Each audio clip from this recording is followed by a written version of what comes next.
Samoa, o maia, tātou tāpua yatu I le atua. Ua tā la mai le langi le mamalu o le atua.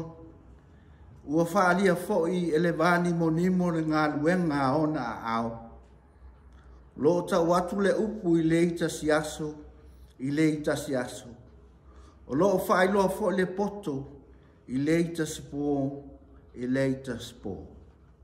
Le ai senga ngana, le ai fo'i se upu e le la ngona ina o lātou leo.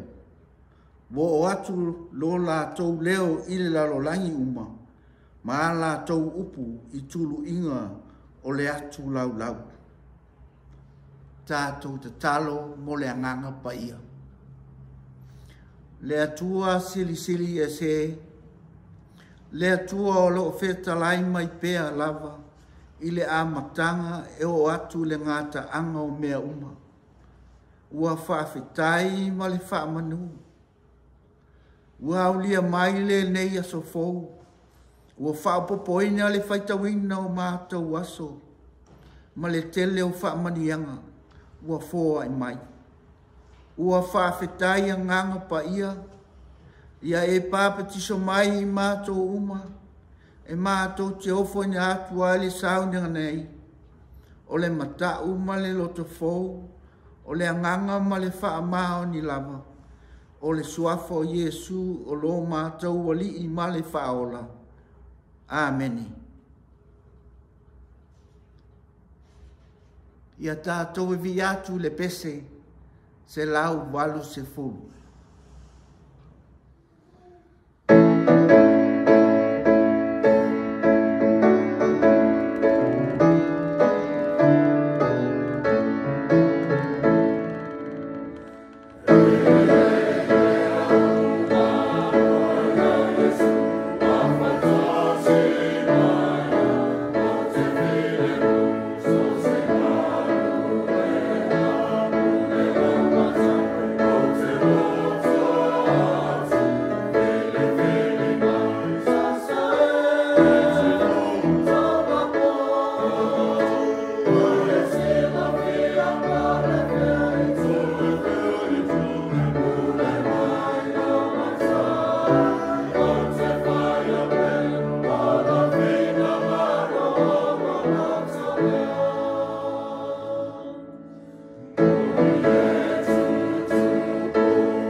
whaitau wina o le tusi pa ia.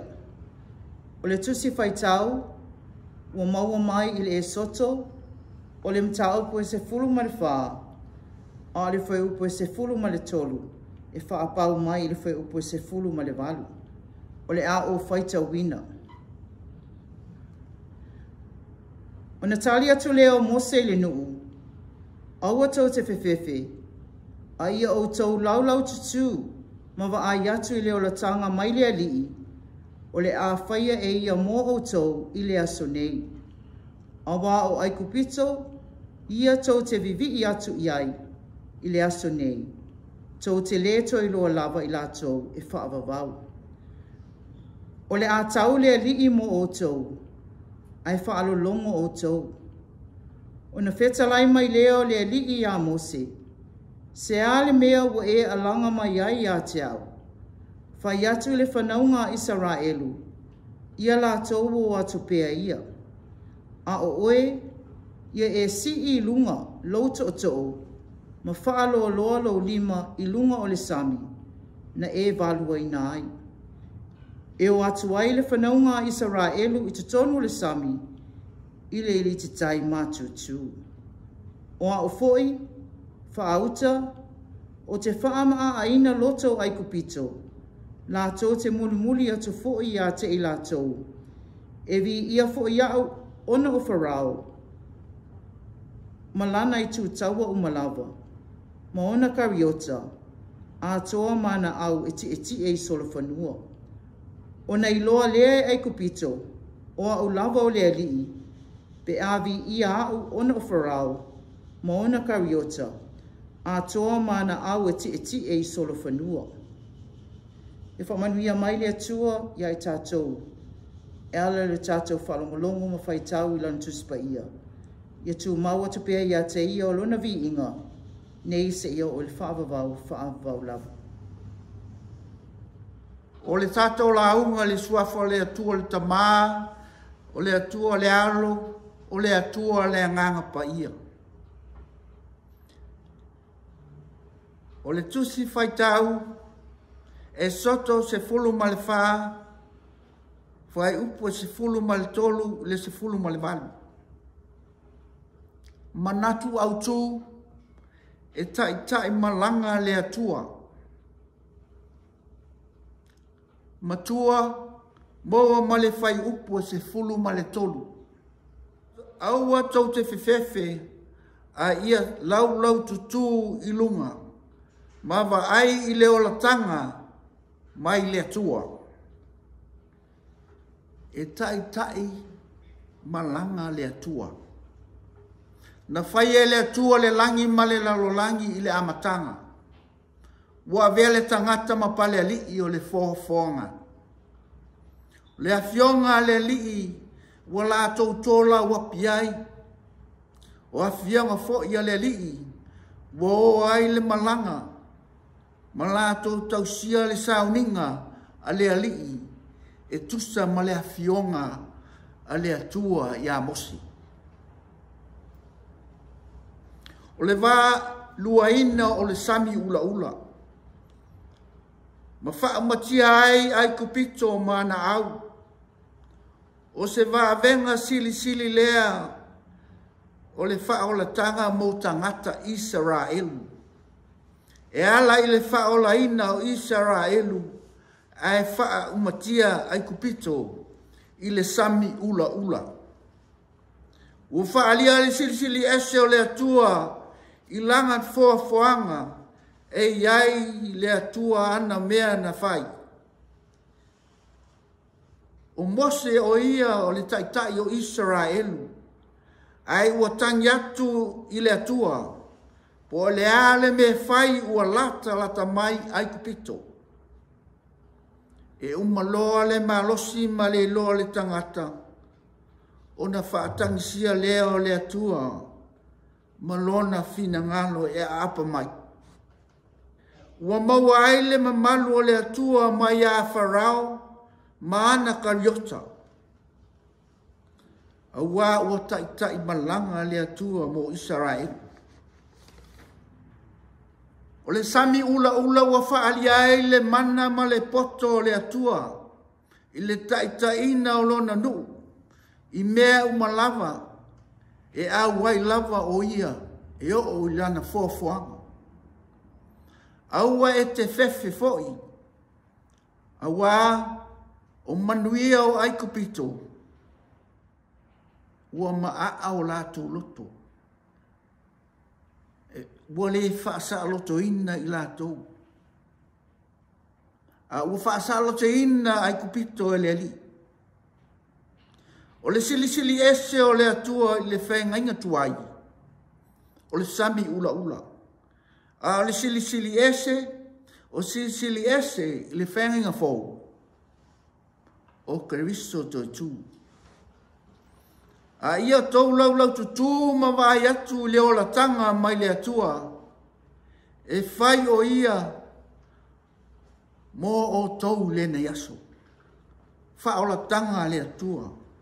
O le wha ola tanga le atua ia Israelu. Ua taitai le atua Israelu mai ai kupito. E wha sanga atu le whai ngā malanga umi i le nuu fola foleina. Ua whaasa o loto Israel. I wailoa fo ia Israelu le vāvenga na whaia le alii ai kupito o na mata taua i leo le nuu i le alii. Ua la tau whaatua i le alii. A toa malana au auna o mosi. Whaola tanga a le atua ia Israelu. O le iai o le atua mo Israelu. Ua mili tino whaatasi. Ua whaalia le au tamatau o le atua ia aikupito. E Manuelu. Ua iai le atua mo i latou. O ai e whaasanga tau mai. Mo ia i tatou maleli. E mai le atua le whaola tanga o e a miotonu. O le atua e tu nia atu tangata. Ise no foanga i finangalo i manu iai. Le nuu na fola ina. O kanana ua tafi ai le suasusu malemeli. O le atua e awa i mai. Fesoa soani mai. I le tangata vai malele a toa. O lo tātou ta mā o le langi ua tai le lalo langi. Ua au mai le alofa ma le wha maoni. O lo na anga le lei o se vai o tafe o ma ua tafe fo ia le pei. Ua ia tai lana e ka le sie ma le malo o Samoa. I le ami o tonu ma le wha o la tanga. Ia foa i mai ma sa mai o na wha manuyanga. O i tonu o na falseito mo le atonu. O Samoa o lo tola wapi i le laulangi atoa. Amene. Le tātou ifo ma te talo i le li. Le atua alofa ma le alofa muti vale. O le atua ola ma o lo ola e o mai nei lava. O le atua e to tasi wa mātou talitonu ma whaatua i ai. O tala mai le langi le malu a lau o fio. O whaalia foi e le vāni manimo ngā luenga au. E Tapuaiga atu lau whanau i lau o fio i le atupulanga ma le atupulanga. O le lao le masina ma fetu. O le funga mai o la au. Ma le mangu ma le toe fo i atu i le ele. O le sua mai o le tai ma le toe pe atu. O au ma pō. O fesuia ingo le tau. O mea umaia. O lo o whaailoa mai ai. O lo o ngaliolilo le mana o lau o fio. I te tonu o mea na e whaia. Mātou te vivi ma whaamanu i lau suafa pa ia. O na o le tele o le alofa ma le anga le lei o lau o fio i o mātou tangata. Whawhetai ona o le nei aso fō ua mātou waulia mai. E whaapopo i aso lo mātou wola. Ua tuana i atu le pō i la mātou mālolonga. Sa ngalo fō ia i mātou lau o fio. A o loa lofa si siri ese, na e leo ina ai o mātou tōwhanga. A o lea ua e whauru whaleina I mātou I mālama o le asofou. I leo soa e o le la, ua sulungia ma wha malamalama ai le mātanga o fia le lalulangi na e fōfoina. Whaafetai le pui malu ala ua fio I o mātou wala uma. I fe au mga ruenga o asta itasi. I le uru whale ma le uru whafo. O lo e whaatasi mai pea. Whaafetai ono le mea alofa o le ola. O lo o maua pea I mātou. Whaafetai ono o lau whaamalo longa I mai o le tino. Wa afi ai o mātou tangata. O le poto na e tuina I fō mai, wa ala mai ai lau whaamalo longa. Whaafetai le atua, ona o lau e ka le sia.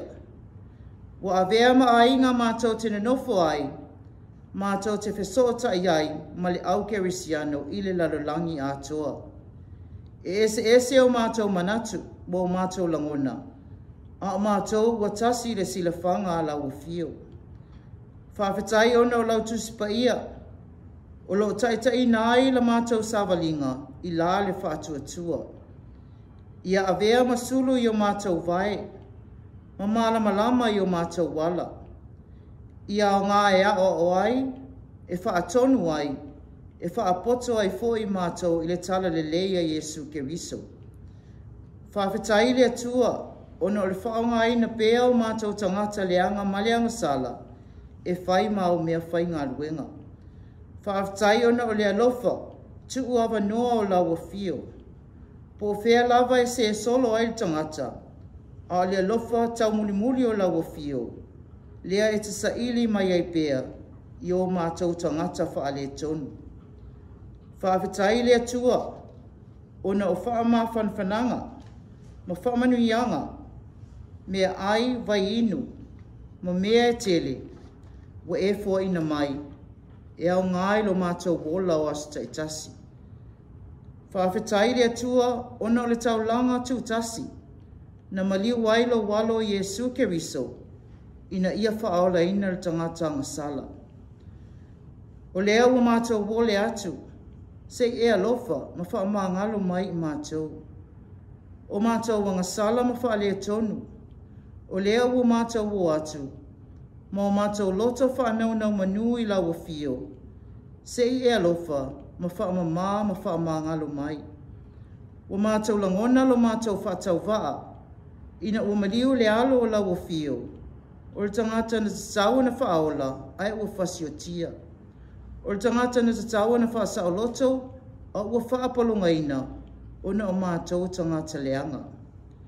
Le atua, oe ea I mātou e manatu mai ai, ma le tangata whaatau waa wa e asiasi mai ai. O le mātou tatalo, ina ia whaafo wina pea la tātou whengainga, wa male pelepe, ona o lo mātou whaale e tonu I o luma. Se I e alofa matalia pea I mātou, I te tonu o lau ainga, e ui o mātou o tangata whaatau waa, ma le leanga I lau silafanga.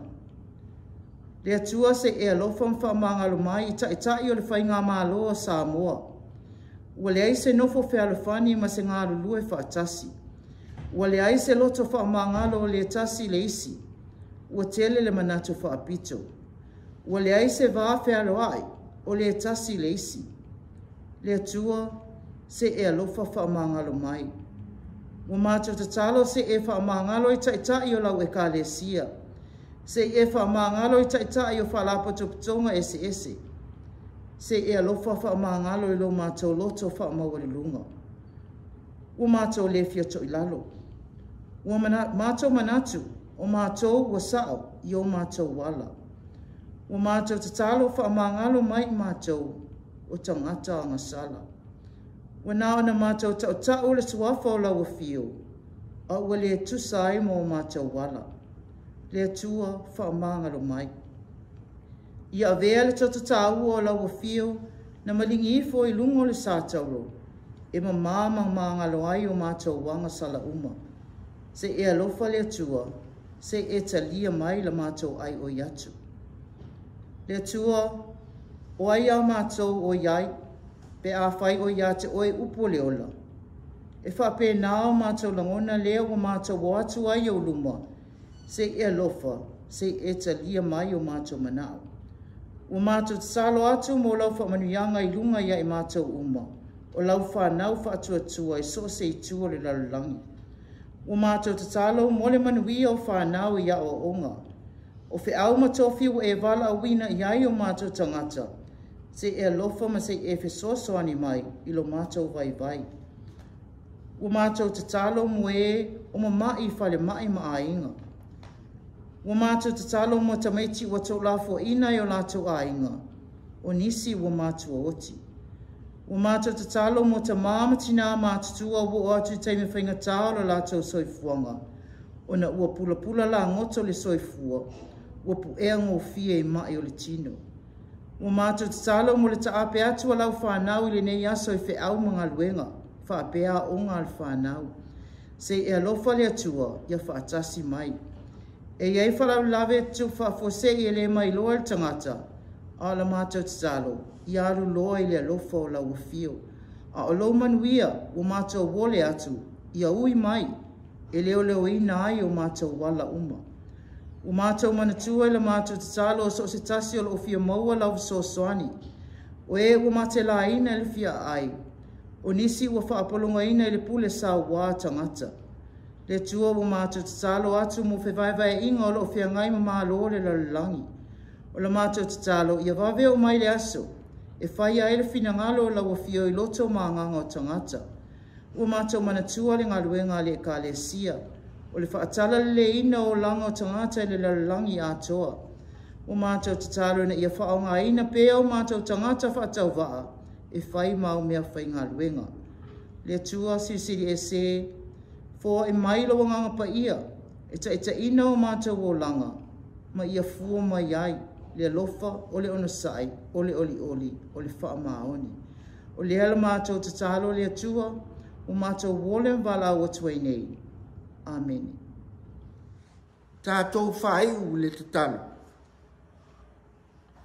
Ia tu mau mai lo file mu mau manuia ia Samoa. O le atua le tama, ma le whaalatanga Yesu ke riso, o le mawhitanga whai pēa, ma le anganga pa ia, e whaavavau lava. Amen.